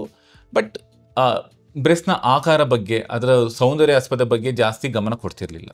ರಿಮೂವ್ ಮಾಡಿಬಿಟ್ಟು ಕ್ಯಾನ್ಸರ್ ಹೋಯ್ತು ಅಂತ ಹೇಳ್ಬಿಟ್ಟು ಡಾಕ್ಟರು ಖುಷಿ ಆಗ್ತಾ ಇದ್ರು, ಪೇಷಂಟು ಖುಷಿ ಇರ್ತಿದ್ರು. ಈಗಿನ ಕಾಲದಲ್ಲಿ ಏನಾಗಿದೆ ಅಂದರೆ ಅದನ್ನು ಮಾಡೋದಲ್ಲದೆ ಒಳ್ಳೆ ಸೌಂದರ್ಯ ಕೂಡ ಕೊಡಬೇಕು ಅನ್ನೋದು ಗಮನದಲ್ಲಿ ಇಟ್ಕೊಳ್ತೀವಿ. ಸೊ ಕ್ಯಾನ್ಸರ್ ಸರ್ಜನ್ ಅದನ್ನು ಮಾಡಬೇಕಾದ್ರೆ ನಿಮ್ಮ ಕ್ಯಾನ್ಸರ್ ಗುರಿ ಆಗಿರೋ ಸ್ತನ ಹೇಗಿದೆಯೋ ಆ ಸ್ತನ ಆಪೋಸಿಟ್ ಬ್ರೆಸ್ಟ್ ತರನೇ ಕಾಣಿಸ್ಬೇಕು ಅನ್ನೋದೊಂದು ಗಮನದಲ್ಲಿ ಇಟ್ಕೊಂತೀವಿ. ಅಂದ್ರೆ ಶೇಪ್ ಒಂದಕ್ಕೊಂದು ಡಿಫ್ರೆಂಟ್ ಇರಬೇಕು, ಒಂದೇ ತರ ಕಾಣಿಸ್ಲಿ, ಚೆನ್ನಾಗಿರ್ಲಿ ಅನ್ನೋದು ಗಮನದಲ್ಲಿ ಇಟ್ಕೊಂಡು ಅದಕ್ಕೆ ಪ್ಲಾಸ್ಟಿಕ್ ಸರ್ಜರಿ ಮಾಡ್ತೀವಿ. ಇದನ್ನ ಆಂಕೋಪ್ಲಾಸ್ಟಿಕ್ ಸರ್ಜರಿ ಅಂತ ಹೇಳ್ತೀವಿ. ಓಕೆ, ಈಗ ಕ್ಯಾನ್ಸರ್, ಬ್ರೆಸ್ಟ್ ಕ್ಯಾನ್ಸರ್ 2 ಬ್ರೆಸ್ಟ್ ಅಲ್ಲಿ ಬರೋ ಚಾನ್ಸಸ್ ಇರುತ್ತೆ ಅಥವಾ ಒಂದರಲ್ಲೇ ಬರುತ್ತಾ ಅಂತ? ಅದು 2ನಲ್ಲೂ ಬರಬಹುದು. ಅಟ್ ಎ ಟೈಮ್ ಬರಬಹುದು. ಓಕೆ. ಸೊ ಈಗ ಆನ್ಕೋಪ್ಲಾಸ್ಟಿಕ್ ಸರ್ಜರಿ ಯಾರಿಗೆ ಮಾಡಬೇಕಾಗುತ್ತೆ? ಈಗ ಬಂದಿರುವಂತ ಎಲ್ಲ ಪೇಷಂಟ್ಗಳಿಗೂ ನೀವು ಅದನ್ನೇ ಮಾಡ್ತೀರಾ ಅಥವಾ ಬೇರೆ ಟ್ರೀಟ್ಮೆಂಟ್ ಕೊಡ್ತೀರಾ, ಹೇಗೆ ಅಂತ? ಅದೆಲ್ಲ ಕ್ಯಾನ್ಸರ್ ಎಷ್ಟು ಸ್ಟೇಜ್ ನಲ್ಲಿ ಇದೆ, ಎಷ್ಟು ಎಕ್ಸ್ಟೆಂಟ್ ಇದೆ ಅನ್ನೋದ್ರ ಮೇಲೆ ಡಿಪೆಂಡ್ ಆಗುತ್ತೆ. ಅರ್ಲಿ ಸ್ಟೇಜ್ ನಲ್ಲಿ ಇರೋರಿಗೆಲ್ಲರಿಗೂ ಬ್ರೆಸ್ಟ್ ಕನ್ಸರ್ವೇಷನ್ ಸರ್ಜರಿ ಅಂತ ಮಾಡ್ತೀವಿ. ಅಂದ್ರೆ ಸ್ತನ ಕಂಪ್ಲೀಟ್ ಆಗಿ ರಿಮೂವ್ ಮಾಡಲ್ಲ, ಸ್ತನನ ಉಳಿಸ್ತೀವಿ. ಈಗೇನಂದ್ರೆ ಯಾರ್ಯಾರಲ್ಲಿ ಸ್ತನ ಉಳಿಸ್ತೀವೋ ಅವನ್ನೆಲ್ಲ ಪ್ಲಾಸ್ಟಿಕ್ ಸರ್ಜರಿ ಮಾಡ್ತಾ ಇದೀವಿ. ಸೊ ಆಂಕೋಪ್ಲಾಸ್ಟಿಕ್ ಸರ್ಜರಿ ಮಾಡ್ತೀವಿ. ಓಕೆ, ಅಂದ್ರೆ ಆನ್ಕೋಪ್ಲಾಸ್ಟಿಕ್ ಸರ್ಜರಿ ಅಂದ್ರೆ ಈಗ ಅಲ್ಲಿಂದ ಗೆಡ್ಡೆ ತೆಗೀತೀರಾ, ಸೊ ಶೇಪ್ ಚೇಂಜ್ ಆಗುತ್ತೆ, ಮತ್ತೆ ಇನ್ನೊಂದು ಬ್ರೆಸ್ಟ್ ನ ಶೇಪೇ ಅದಕ್ಕೆ ಕೊಡ್ತೀರಾ, ಹೇಗೆ? ಇನ್ನೊಂದು ಬ್ರೆಸ್ಟ್ ನ ಶೇಪ್ ನ ಎಷ್ಟಾಗುತ್ತೋ ಅಷ್ಟು ಕೊಡ್ಲಿಕ್ಕೆ ಟ್ರೈ ಮಾಡ್ತೀವಿ. ನೋಡಿ 100% ಕೊಡೋದು ಕಷ್ಟ. Okay. But at least 90 to 95% meet ಮಾಡಲಿಕ್ಕೆ ಟ್ರೈ ಮಾಡ್ತೀವಿ. ಸೊ ಆಂಕೋಪ್ಲಾಸ್ಟಿನಲ್ಲಿ ಹಲವು ವಿಧಗಳಿದೆ. ಸೊ ಎಷ್ಟು ಬ್ರೆಸ್ಟ್ ಎಷ್ಟು ಸ್ತನದ ಟಿಶ್ಯೂ ಹೋಗುತ್ತೆ ಅನ್ನೋದ್ರ ಮೇಲೆ ಡಿಪೆಂಡ್ ಆಗತ್ತೆ. ಈಗ ಕೆಲವ್ರಲ್ಲಿ ಬರೇ ಇಷ್ಟು ಅರ್ಧ ಹೋಗ್ಬೋದು, ಕೆಲವ್ರಲ್ಲಿ ಅರ್ಧ ಬ್ರೆಸ್ಟ್ ತೆಗಿಬೇಕಾಗ್ಬೋದು. ಅರ್ಧ ಬ್ರೆಸ್ಟ್ ತೆಗಿತೀವಿ. ಆವಾಗ ಏನಾಗುತ್ತೆ, ನೀವು ಪಕ್ಕದಿಂದ ಚರ್ಮ ಮತ್ತೆ ಮಾಂಸ, ಇಲ್ದಿದ್ರೆ ಚರ್ಮ ಮತ್ತೆ ಕೊಬ್ಬಿನಾಂಶ ಇದಿಷ್ಟನ್ನು ಮೂವ್ ಮಾಡಿ ಅದನ್ನ ಏನ್ ಗಡ್ಡೆ ಉಂಟಾಗಿದೆಯೋ ಅದನ್ನ ಕ್ಲೋಸ್ ಮಾಡ್ತೀವಿ. ಬಟ್ ಆ ತರ ಡಿಫ್ರೆಂಟ್ ವಿಧಗಳಿದೆ ಆಂಕೋಪ್ಲಾಸ್ಟಿಕ್ ಸರ್ಜರಿ. ಬಟ್ ಯಾರಲ್ಲೆಲ್ಲ ಬ್ರೆಸ್ಟ್ ಕನ್ಸರ್ವೇಷನ್ ಸರ್ಜರಿ ಆಗುತ್ತೋ ಅವ್ರಿಗೆಲ್ಲ ಆಂಕೋಪ್ಲಾಸ್ಟಿಕ್ ಸರ್ಜರಿ ಮಾಡ್ಬೋದು. ಓಕೆ. ಫಸ್ಟ್ ಸ್ಟೇಜ್ ಅಲ್ಲಿ ಅಥವಾ ಸೆಕೆಂಡ್ ಸ್ಟೇಜ್ ಅಲ್ಲಿ ಡಿಟೆಕ್ಟ್ ಆಯ್ತು ಅಂದಾಗ್ಲೂ ಮಾಡ್ಬೇಕಾಗತ್ತಾ, ಅಥವಾ ಬರೀ ಆಪರೇಷನ್ ಮಾಡಿ ಗೆಡ್ಡೆ ತೆಗೆದು ಕ್ಲಿಯರ್ ಮಾಡಿಬಿಡಬಹುದಾ? ನೋಡಿ, ನಾನು ಮುಂಚೆ ಆಲ್ರೆಡಿ ಹೇಳ್ದಾಗೆ ಯಾರ್ಯಾರಲ್ಲಿ ನಾವು ಸ್ತನನ ಉಳಿಸಿ ಗಡ್ಡೆ ಮಾತ್ರ ತೆಗಿತೀವೋ ಅವನಲ್ಲೆಲ್ಲ ಪ್ಲಾಸ್ಟಿಕ್ ಸರ್ಜರಿ ಮಾಡೋದು ಉತ್ತಮ. ಯಾಕಂದ್ರೆ ಕ್ಯಾನ್ಸರ್ ತೆಗೆಯೋದು ಒಂದೇ ಅಲ್ಲ ಉದ್ದೇಶ, ಒಳ್ಳೆ ಸೌಂದರ್ಯ ಕೊಡೋದು ಕೂಡ ಉದ್ದೇಶ. ಬ್ರೆಸ್ಟ್ ಶೇಪ್ ನ ಚೆನ್ನಾಗಿ ಮತ್ತೆ ಮಾಡೋದು. ಅದರಿಂದ ಪೇಷಂಟಿಗೆ ಬಟ್ಟೆ ಹಾಕೋದ್ರಲ್ಲಿ, ಬರ ಹಾಕೋದ್ರಲ್ಲಿ ಎಲ್ಲದರಲ್ಲೂ ಬೆಟರ್ ಇರುತ್ತೆ. ನೆಕ್ಸ್ಟ್ ಅವ್ರಿಗೆ ಅವ್ರನ್ನ ಮಿರರ್ ನಲ್ಲಿ ನೋಡ್ಕೊಂಡಾಗ ಖುಷಿ ಸಿಗತ್ತೆ. ನೆಕ್ಸ್ಟ್ ಸೈಕಲಾಜಿಕಲ್ ಮನಸ್ಥಿತಿ ಚೆನ್ನಾಗಿರುತ್ತೆ, ಮತ್ತೆ ಅವರ ಲೈಂಗಿಕ ಬದುಕು ಕೂಡ ಚೆನ್ನಾಗಿರುತ್ತೆ. ಸೊ ಇವೆಲ್ಲದನ್ನು ಗಮನದಲ್ಲಿ ಇಟ್ಕೊಂಡು ನಾವು ಆಂಕೋಪ್ಲಾಸ್ಟಿಕ್ ಸರ್ಜರಿ ಮಾಡ್ತೀವಿ. ಓಕೆ. ಯೂಶಲಿಗೆ ಥೆರಪಿ ಕೊಡೋದು ಅಡ್ವಾನ್ಸ್ ಸ್ಟೇಜ್ ಅಲ್ಲಿ ಅಂತ ಹೇಳ್ತಾರೆ. ಯಾವುದೇ ಥೆರಪಿ, ಕ್ಯಾನ್ಸರ್ ಥೆರಪಿ ಆಗಿರ್ಬೋದು. ಈಗ ಆಂಕೋಪ್ಲಾಸ್ಟಿಕ್ ಸರ್ಜರಿ ಮಾಡೋದ್ರ ಜೊತೆಗೆ ಒಂದು ಪೇಷಂಟ್ ಈಗ ಅಡ್ವಾನ್ಸ್ ಸ್ಟೇಜ್ ಅಲ್ಲಿ ಡಿಟೆಕ್ಟ್ ಆಯ್ತು ಅಂದಾಗ ಥೆರಪಿ ಎರಡು ಕೊಡ್ಬೇಕಾಗತ್ತಾ, ಹೇಗೆ ಅಂತ? ಸೊ ಥೆರಪಿ ಅಂದ್ರೆ ಕೀಮೋಥೆರಪಿ ಮತ್ತೆ radiation therapy. Chemotherapy, radiation therapy ಎಲ್ಲ ಕೂಡ ನಾವು ಯಾವ ತರ ಆಪರೇಷನ್ ಮಾಡೋದಕ್ಕಿಂತ ಜಾಸ್ತಿ ಯಾವ ಸ್ಟೇಜ್ ನಲ್ಲಿ ಇದೆ ಅನ್ನೋದ್ರ ಮೇಲೆ ಡಿಪೆಂಡ್ ಆಗುತ್ತೆ. ಸೊ ಎಲ್ಲಾ ಪೇಷಂಟ್ಸು ಯಾರ್ಯಾರಿಗೆ ನಾವು ಸ್ತನನ ಉಳಿಸಿ ಆಪರೇಷನ್ ಮಾಡ್ತೀವೋ ಅವ್ರಿಗೆಲ್ಲ ರೇಡಿಯೇಷನ್ ಕಡ್ಡಾಯವಾಗಿ ಕೊಡ್ಲೇಬೇಕು. ಅದು ಯಾವುದೇ ಸ್ಟೇಜ್ ನಲ್ಲಿ ಇರಲಿ. ಕೀಮೋ ಆಪರೇಷನ್ ಮೇಲೆ ಡಿಪೆಂಡ್ ಆಗಲ್ಲ. ಕೀಮೋ ಜನರಲ್ ಆಗಿ ಸ್ಟೇಜ್ ಮೇಲೆ ಡಿಪೆಂಡ್ ಆಗುತ್ತೆ. ಕ್ಯಾನ್ಸರ್ ಯಾವ ಸ್ಟೇಜ್ ನಲ್ಲಿ ನಾವು ಪತ್ತೆ ಹಚ್ಚಿದೀವಿ ಅದ್ರ ಮೇಲೆ ಡಿಪೆಂಡ್ ಆಗುತ್ತೆ. ಓಕೆ. ಹಾಗಾದ್ರೆ ಕೀಮೋಥೆರಪಿನ ಯಾವ ಸ್ಟೇಜ್ ಅಲ್ಲಿ ಕೊಡ್ತೀರಾ ಯೂಶಲಿ? ಈಗಾಗಲೇ ಆಲ್ಮೋಸ್ಟ್ ಎಲ್ಲರಿಗೂ ಕೀಮೋ ಸಿಗತ್ತೆ. ಸೊ ಎಲ್ಲರಿಗೂ ಕೀಮೋ ಇರುತ್ತೆ. ಕೆಲವೊಂದು ವಿಧಗಳಿದೆ ಬ್ರೆಸ್ಟ್ ಕ್ಯಾನ್ಸರ್ ನಲ್ಲಿ. ಸೊ ನಾವು ಅದನ್ನ ಏನ್ ಮಾಡ್ತೀವಿ ಅಂದ್ರೆ ಆಪರೇಷನ್ ಮಾಡಿದ್ಮೇಲೆ ಅದ್ರ ಸೈಜ್ ಮತ್ತೆ ಕೆಲವೊಂದು ಫೀಚರ್ಸ್ ಇರುತ್ತೆ, ಅದ್ರ ಬೇಸಿಸ್ ಮೇಲೆ ಮತ್ತೆ ಹಾರ್ಮೋನ್ ಸ್ಟೇಟಸ್ ಮೇಲೆ ಡಿಪೆಂಡ್ ಆಗುತ್ತೆ. ಸೊ ಡಿಫ್ರೆಂಟ್ ಟೈಪ್ ಆಗಿ ನಾವು ಕ್ಲಾಸಿಫೈ ಮಾಡ್ತೀವಿ, ಡಿಫ್ರೆಂಟ್ ವಿಧಗಳು. ಸೊ ಅದನ್ನ ನಾವು ಅದ್ರದ್ದು ಜೆನೆಟಿಕ್ ಚಿಹ್ನೆ ಅಂತ ಹೇಳ್ತೀವಿ, ಜೆನೆಟಿಕ್ ಸಿಗ್ನೇಚರ್. ಎಲ್ಲ ಸ್ತನ ಕ್ಯಾನ್ಸರ್ಗಳು ಸೇಮ್ ಇರಲ್ಲ. ಒಂದೊಂದು ಸ್ತನ ಕ್ಯಾನ್ಸರ್ದು ಅದರದೇ ಆದ ಸ್ವಭಾವವಿರುತ್ತೆ. ಆ ಸ್ವಭಾವ ಮೇಲೆ ನಾವು ಟ್ರೀಟ್ಮೆಂಟ್ ಕೊಡ್ತೀವಿ. ಓಕೆ. ಆಗ್ಲೇ ಮಾತಾಡ್ತಾ ಹೇಳಿದ್ರಿ ಡಾಕ್ಟರ್ ನೀವು ಆಂಕೋಪ್ಲಾಸ್ಟಿಕ್ ಸರ್ಜರಿಯಲ್ಲಿ ಟೈಪ್ಸ್ ಇದೆ ಅಂತ. ಸೊ ಯಾವ ರೀತಿಯಾಗಿರುತ್ತೆ ಅಂತ? ಸೊ ಅದನ್ನ ನಾವು ಬ್ರಾಡ್ ಆಗಿ ಟೈಪ್ 1, ಟೈಪ್ 2 ಅಂತ ಕ್ಲಾಸಿಫೈ ಮಾಡ್ತೀವಿ. ಸೊ ಎಷ್ಟು ಬ್ರೆಸ್ಟ್ ಟಿಶ್ಯೂ, ಎಷ್ಟು ಸ್ತನದ ಟಿಶ್ಯೂ ತೆಗಿತೀವಿ ಅನ್ನೋದ್ರ ಮೇಲೆ ಡಿಪೆಂಡ್ ಆಗುತ್ತೆ. ಈಗ 20%ಗಿಂತ ಕಡಿಮೆ ರಿಮೂವ್ ಮಾಡಿದಾಗ ನಾವು ಟೈಪ್ 1 ಅಂತ ಮಾಡ್ತೀವಿ. ಅಂದ್ರೆ ಅಕ್ಕಪಕ್ಕದಲ್ಲಿರೋ ಗ್ಲ್ಯಾಂಡ್ ನ ಮೂವ್ ಮಾಡಿಬಿಟ್ಟು ಕ್ಲೋಸ್ ಮಾಡ್ತೀವಿ. ಸೊ ಅದರದ್ದು ಟೆಕ್ನಿಕಲ್ ಡಿಫಿಕಲ್ಟಿ ಸ್ವಲ್ಪ ಕಡಿಮೆ ಇರುತ್ತೆ. ಈಗ 20%ಗಿಂತ ಜಾಸ್ತಿ ಆಗಿದೆ ಅನ್ಕೊಳ್ಳಿ, ಅಂದ್ರೆ ಆಲ್ಮೋಸ್ಟ್ ಅರ್ಧ ಬ್ರೆಸ್ಟ್, ಕಾಲ್ ಬ್ರೆಸ್ಟ್ಗಿಂತ ಜಾಸ್ತಿ ಬಂದಿದೆ ಅನ್ಕೊಳ್ಳಿ. ಆವಾಗ ಏನಾಗುತ್ತೆ, ನಾವು ಸ್ವಲ್ಪ complexity of the surgery increase ಆಗುತ್ತೆ. ಸೊ ಸ್ವಲ್ಪ ಟೆಕ್ನಿಕಲಿ ಚಾಲೆಂಜಿಂಗ್. ಆಗ ನಾವು ವಾಲ್ಯೂಮ್ನ ರಿಪ್ಲೇಸ್ ಮಾಡ್ತೀವಿ. ಎಷ್ಟು ಹೋಗಿದೆಯೋ ಅದನ್ನ ಬೇರೆ ಕಡೆಯಿಂದ ತಗೊಂಡ್ಬಂದು ಇಡ್ತೀವಿ. ಅದು ಅಕ್ಕಪಕ್ಕದಲ್ಲಿರೋ ಫ್ಯಾಟ್ ಇರ್ಬೋದು ಅಥವಾ ಹಿಂದ್ಗಡೆಯಿಂದ ತಂದಿರೋ ಫ್ಯಾಟ್ ಮತ್ತೆ ಮಸಲ್ ಇರ್ಬೋದು. ಓಕೆ. ಮದುವೆ ಆಗದೆ ಇರೋರಿಗೆ ಈ ಆಂಕೋಪ್ಲಾಸ್ಟಿಕ್ ಸರ್ಜರಿ ಮಾಡಬಹುದಾ ಅಂತ? ಮಾಡಬಹುದು. ಏನು ತೊಂದರೆ ಆಗಲ್ಲ. ಅಂದ್ರೆ ನೆಕ್ಸ್ಟ್ ಅವರ ಲೈಫಿಗೆ ಅಥವಾ ಸೆಕ್ಷುವಲ್ ಲೈಫಿಗೆ ಏನಾದ್ರೂ ಎಫೆಕ್ಟ್ ಆಗುತ್ತಾ? ಇಲ್ಲ. Actually in fact oncoplastic breast surgery ಮಾಡೋದ್ರಿಂದ ಅವ್ರದ್ದು ಲೈಂಗಿಕ ಬದುಕು ಇನ್ನೂ ಚೆನ್ನಾಗಿರುತ್ತೆ. ಯಾಕಂದ್ರೆ ಈಗ ಇಮ್ಯಾಜಿನ್, ಒಂದು ಕಲ್ಪಿಸ್ಕೊಳ್ಳಿ, ಒಂದ್ ಕಡೆ ಬ್ರೆಸ್ಟ್ ಒಂದ್ ಸೈಜ್ ಶೇಪ್ ಇರುತ್ತೆ, ಬಟ್ ಇನ್ನೊಂದ್ ಕಡೆ ಬ್ರೆಸ್ಟ್ ತುಂಬಾ ಚಿಕ್ಕದಿದೆ ಅನ್ಕೊಳ್ಳಿ, ಅಥವಾ ಅದ್ರ ಮೇಲೆ ದೊಡ್ಡ ಆಪರೇಷನ್ ಗುರ್ತಿದೆ ಅನ್ಕೊಳ್ಳಿ. ಸೊ ಯಾವ ಚೆನ್ನಾಗಿರುತ್ತೆ? ನಾರ್ಮಲ್ ಇರೋದು. ಸೊ ನೀವು ಪ್ಲಾಸ್ಟಿಕ್ ಸರ್ಜರಿ ಮಾಡಿದಾಗ ಅಪೋಸಿಟ್ ಬ್ರೆಸ್ಟ್ ಹೇಗಿರುತ್ತೋ ಅದೇ ತರ ಮಾಡ್ಲಿಕ್ಕೆ ಟ್ರೈ ಮಾಡ್ತೀವಿ. ಸೊ ಅದು ಅವರ ಲೈಂಗಿಕ ಬದುಕಿಗೂ ಮನಸ್ಥಿತಿಗೂ ತುಂಬಾ ಒಳ್ಳೇದು. Okay. So breast oncoplastic surgery ಮಾಡಿ ಆದ್ಮೇಲೆ ಅವರು ಪ್ರೆಗ್ನೆಂಟ್ ಆಗಬಹುದು, ಏನು ಪ್ರಾಬ್ಲಮ್ ಆಗೋದಿಲ್ಲ. ಮಕ್ಕಳಾದ್ಮೇಲೆ ಮಕ್ಕಳಿಗೆ ಬ್ರೆಸ್ಟ್ ಮಿಲ್ಕ್ ನ ಕೊಡಬಹುದು? ಏನು ಸಮಸ್ಯೆ ಆಗಲ್ಲ ಡಾಕ್ಟರ್. ಹಾಗಿದ್ರೆ ಈಗ ಬ್ರೆಸ್ಟ್ ಆಂಕೋಪ್ಲಾಸ್ಟಿಕ್ ಸರ್ಜರಿ ಮಾಡೋ ಮುಂಚೆ ಏನಾದ್ರೂ ಪೇಷಂಟ್ ಸೈಡಿಂದ ನೀವು ಪರ್ಮಿಷನ್ ಕೇಳ್ತೀರಾ? ಅದು ಆಪ್ಷನಲ್ ಆಗಿರುತ್ತಾ ಹೇಗೆ ಅಂತ? ನೋಡಿ, ಪೇಷಂಟ್ಗೆ ಆಪರೇಷನ್ಗಿಂತ ಮುಂಚೆನೆ ನಾವು ಫುಲ್ ಮಾಹಿತಿ ಕೊಡ್ತೀವಿ.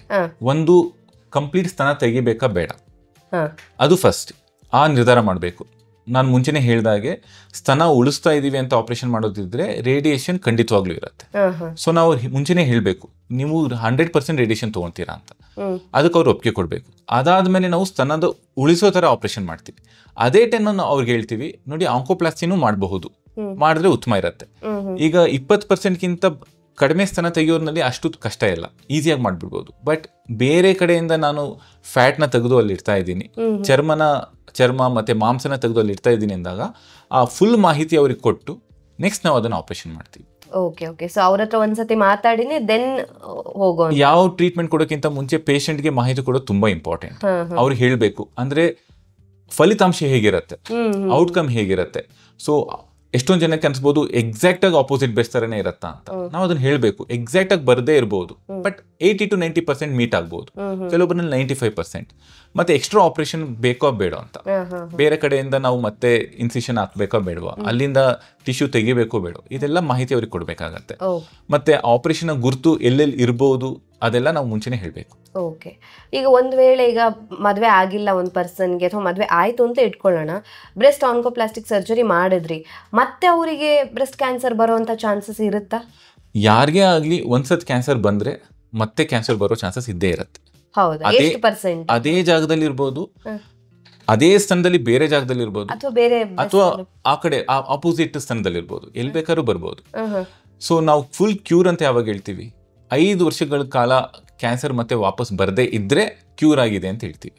ಸೊ ಅದಕ್ಕೆ ಎಲ್ಲಾ ಪೇಷಂಟ್ಸು ಕ್ಯಾನ್ಸರ್ ಆಪರೇಷನ್ ಆದ್ಮೇಲೆ ಫಾಲೋ ಅಪ್ ನಲ್ಲಿ ಇಟ್ಟಿರ್ತೀವಿ, ನಮ್ಮನ್ನ ಬಂದು ಭೇಟಿ ಮಾಡಿ ಅಂತ. ಸೊ ವಾಪಸ್ ಬರೋ ಚಾನ್ಸಸ್ ತುಂಬಾ ಜಾಸ್ತಿ ಇರೋದು ಫಸ್ಟ್ 2 ವರ್ಷದಲ್ಲಿ. ಅದಕ್ಕೆ ಫಸ್ಟ್ 2 ವರ್ಷ ನಾವು 3 ತಿಂಗಳಿಗೊಂದ್ಸತ್ ನೋಡ್ತೀವಿ. ಅದಾದ್ಮೇಲೆ ನಮ್ಮ ಭೇಟಿಗಳು 6 ತಿಂಗಳಿಗೊಂದ್ಸತ್ ಆಗತ್ತೆ, ಅದಾದ್ಮೇಲೆ ವರ್ಷಕ್ಕೊಂದ್ಸತ್ ಆಗತ್ತೆ. ಕ್ಯಾನ್ಸರ್ ಗುಣ ಆಗತ್ತೆ, ಬಟ್ ಆಗಂತ ಭೇಟಿಗಳನ್ನ ಮಾಡದೇ ಇರೋಕ್ಕಾಗಲ್ಲ. Okay okay. ಸೊ ಹಾಸ್ಪಿಟಲ್ಗೆ ಬಂದು ಡಾಕ್ಟರ್ ಹತ್ರ ತೋರಿಸ್ತಾ ಇರಬೇಕಾಗತ್ತೆ ಏನ್ ಚೇಂಜಸ್ ಆಗಿದೆ ಅಂತ. ಸೊ ಆತರ ಬಂದಾಗ ನೀವು ಸ್ಕ್ಯಾನ್ ಮಾಡ್ತೀರಾ? ಮತ್ತೆ ಜನರಲ್ ಆಗಿ ವರ್ಷಕ್ಕೊಂದ್ಸತಿ ಮ್ಯಾಮೋಗ್ರಾಮ್ ಮಾಡ್ತೀವಿ. 3 ತಿಂಗಳಿಗೊಂದ್ಸತಿ ಬಂದಾಗ ನಾವು ಜಸ್ಟ್ ಅವರ ಬ್ರೆಸ್ಟ್ ನ ನಾವು ಎಕ್ಸಾಮಿನ್ ಮಾಡ್ತೀವಿ. ಸೊ ನಾವು ಮುಟ್ಟಿ ನೋಡ್ತೀವಿ ವಾಪಸ್ ಬಂದಿದೆಯೋ ಇಲ್ಲೋ, ಗಡ್ಡೆ ಕಾಣಿಸ್ತಿದೆಯೋ ಅಂತ. ವರ್ಷಕ್ಕೊಂದ್ಸತಿ ಮ್ಯಾಮೋಗ್ರಾಮ್ ಮಾಡ್ತೀವಿ. Okay okay. ಡಾಕ್ಟರ್, ಹಾಗಿದ್ರೆ ಈಗ ಒಂದು ಪೇಷಂಟಿಗೆ ಬ್ರೆಸ್ಟ್ ಕ್ಯಾನ್ಸರ್ ಬಂತು ಅಂತ ಹೇಳಿದ್ರೆ ನೆಕ್ಸ್ಟ್ ಆಪರೇಷನ್ ಆದಮೇಲೆ ಅವ್ರು ಏನಾದರೂ ಈ ರೀತಿ ಲೈಫ್ ಸ್ಟೈಲ್ನ ಲೀಡ್ ಮಾಡಬೇಕು, ಇಂಥ ಫಾಲೋಅಪ್ಸೇ ಇರಬೇಕು ಅಂತ ಏನಾದರೂ ಇರುತ್ತಾ? ನಾನು ಆಲ್ರೆಡಿ ಫಾಲೋ ಅಪ್ ಬಗ್ಗೆ ಹೇಳಿದ್ದೀನಿ. ಫಸ್ಟ್ 2 ವರ್ಷ 3 ತಿಂಗಳಿಗೊಂದ್ಸತಿ ಬಂದು ಮೀಟ್ ಅಂದ್ರೆ ಹಾಸ್ಪಿಟಲ್ಗೆ ಬರೋದು ಹೌದು, ಅದು ಬಿಟ್ಟು ಲೈಫ್ ಸ್ಟೈಲ್ ಅಲ್ಲಿ ಲೈಫ್ ಸ್ಟೈಲ್ ನಲ್ಲಿ ಚೇಂಜಸ್ ಅಂದ್ರೆ ಮೇನ್ಲಿ ಬೊಜ್ಜು ಕರಗಿಸಿ, ತುಂಬಾ ಫ್ಯಾಟ್ ಇರೋ ಪದಾರ್ಥಗಳನ್ನ ಸೇವನೆ ಮಾಡಬೇಡಿ. ನೆಕ್ಸ್ಟ್ ಎಕ್ಸಸೈಸ್ ಮಾಡಿ, ಇದೆಲ್ಲ ಒಳ್ಳೇದು. ಸೊ ಇದನ್ನ ಹೇಳ್ಬೋದು. ನೆಕ್ಸ್ಟ್ ತುಂಬಾ OCPs ಅಂತ ಏನ್ ತಗೊಂತೀವಿ ಮಕ್ಕಳಾಗದೆ ಇರೋದಂಗೆ, ಆ ತರ ಇದ್ರೆ ಅದರಲ್ಲಿ ನಾವು ಹಾರ್ಮೋನ್ ಬ್ಯಾಲೆನ್ಸ್ ಹೇಗಿದೆ ಅನ್ನೋದನ್ನ ನೋಡ್ತೀವಿ. ಇದು ಬಿಟ್ರೆ ಬಾಕಿ ತುಂಬಾ ಮೇಜರ್ ಲೈಫ್ ಸ್ಟೈಲ್ ಚೇಂಜಸ್ ಏನ್ ಬೇಕಿಲ್ಲ. ಓಕೆ, ಅಂದ್ರೆ ನಾರ್ಮಲ್ ಲೈಫ್ ನ ಲೀಡ್ ಮಾಡಿ. Normal life. ಈಗ ನಿಮ್ಮ ಆರೋಗ್ಯಕ್ಕೆ ಏನು ಒಳ್ಳೇದು, ಎಕ್ಸಸೈಸ್ ಮಾಡೋದು ಒಳ್ಳೇದು, ಏನೇ ಪದಾರ್ಥ ಸೇವೆ ಮಾಡಿ ಮಾಡ್ರೇಷನ್ ಅಲ್ಲಿ ಇಡೋದು ಒಳ್ಳೇದು, ತುಂಬಾ ಫ್ಯಾಟ್ ಇರೋದು ತಿನ್ನಬಾರದು, ಇಷ್ಟೇ. ಸೊ ಇದನ್ನೇ ಮಾಡಿದ್ರೆ ಸಾಕು. ಇದು ನಿಮ್ಗೆ ಹಾರ್ಟ್ಗೂ ಒಳ್ಳೇದು, ಲಂಗ್ಸ್ಗೂ ಒಳ್ಳೇದು, ಬ್ರೆಸ್ಟ್ ಕ್ಯಾನ್ಸರ್ನ ಪ್ರೊಟೆಕ್ಟ್ ಕೂಡ ಮಾಡುತ್ತೆ. ಓಕೆ.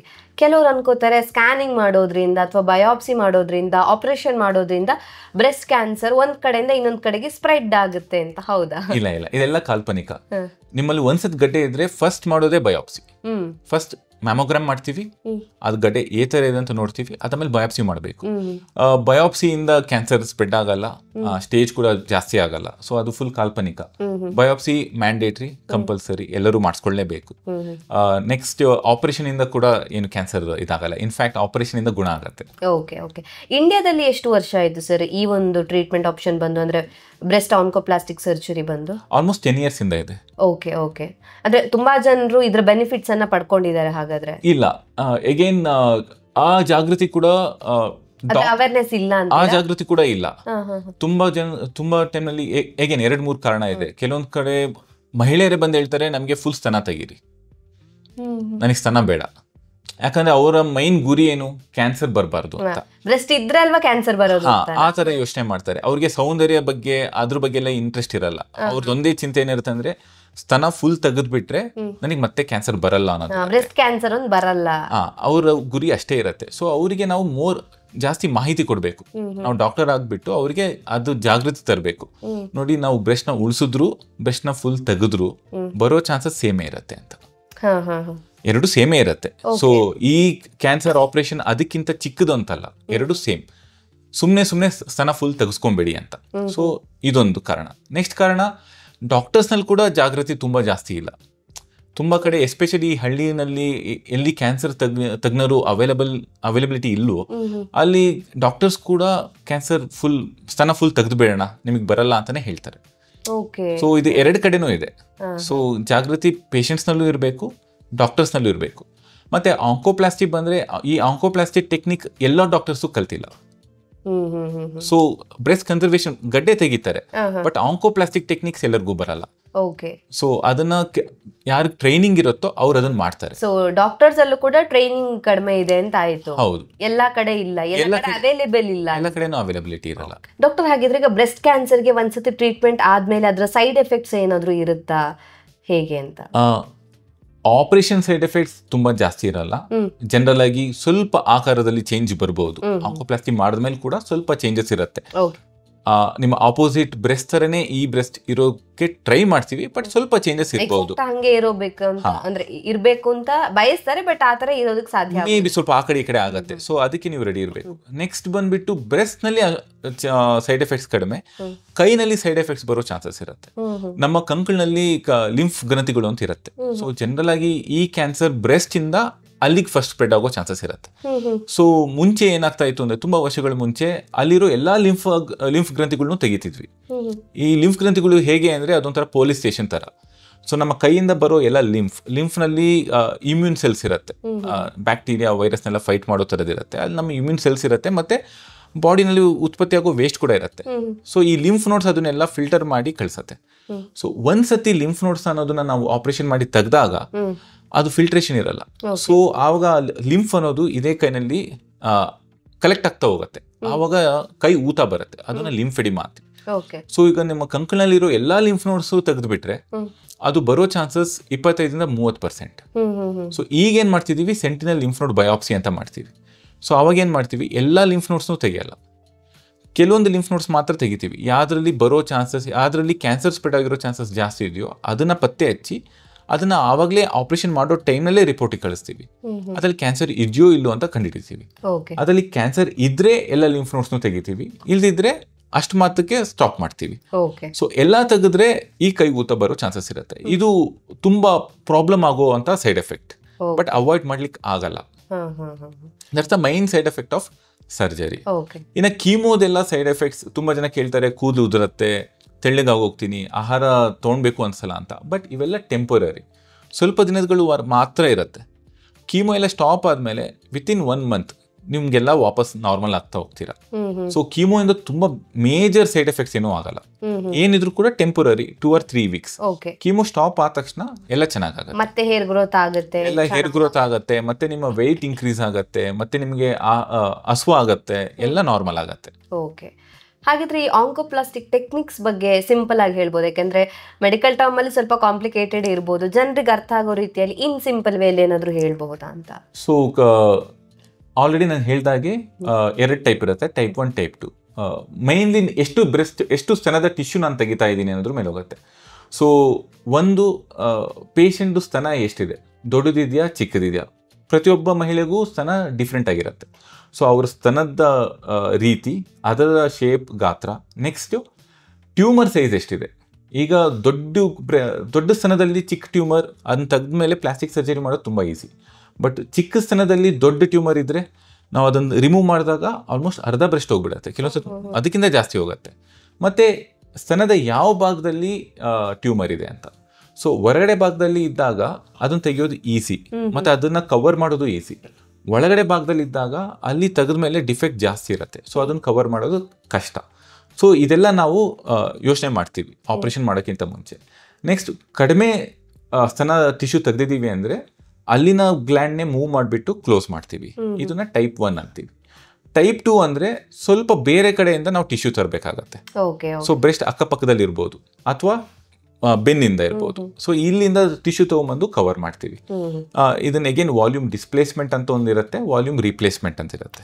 ಡಿಸ್ಪ್ಲೇಸ್ ಅಂದ್ರೆ ಪಕ್ಕದಿಂದ ಮೂವ್ ಮಾಡೋದು, ರಿಪ್ಲೇಸ್ಮೆಂಟ್ ಅಂದ್ರೆ ಬೇರೆ ಕಡೆಯಿಂದ ತಗೊಂಬಂದು ಹಿಡೋದು. ಸೊ ಈ ತರ ಇರುತ್ತೆ. ಒಂದು ಗಡ್ಡೆ ಏನು ಉಂಟಾಗಿರುತ್ತೆ ಟ್ಯೂಮರ್ ತೆಗೆದ್ಮೇಲೆ ಅದನ್ನು ಕ್ಲೋಸ್ ಮಾಡೋದು, ಸೊ ದಟ್ ಅಲ್ಲಿ ನೀರು ಕಲೆಕ್ಟ್ ಆಗಬಾರ್ದು.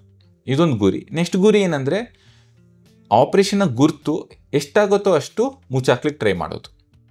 ಆಪರೇಷನ್ ಗುರ್ತು ನಿಮಗೆ ಕಾಣಿಸಬಾರ್ದು, ಅಲ್ಲಿ ಇರಬಾರ್ದು.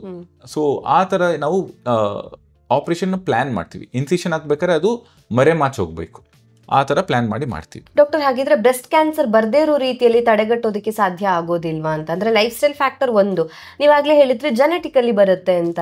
ಈಗ ನಾನು ನನ್ನ ಲೈಫ್ ಸ್ಟೈಲ್ ಎಷ್ಟೇ ಚೆನ್ನಾಗಿದ್ರೂ ಕೂಡ ನನ್ನ ಫ್ಯಾಮಿಲಿಯಲ್ಲಿ ಇತ್ತು ಅಂದಾಗ ಏನು ಮಾಡೋಕ್ಕೆ ಸಾಧ್ಯ ಆಗುತ್ತೆ?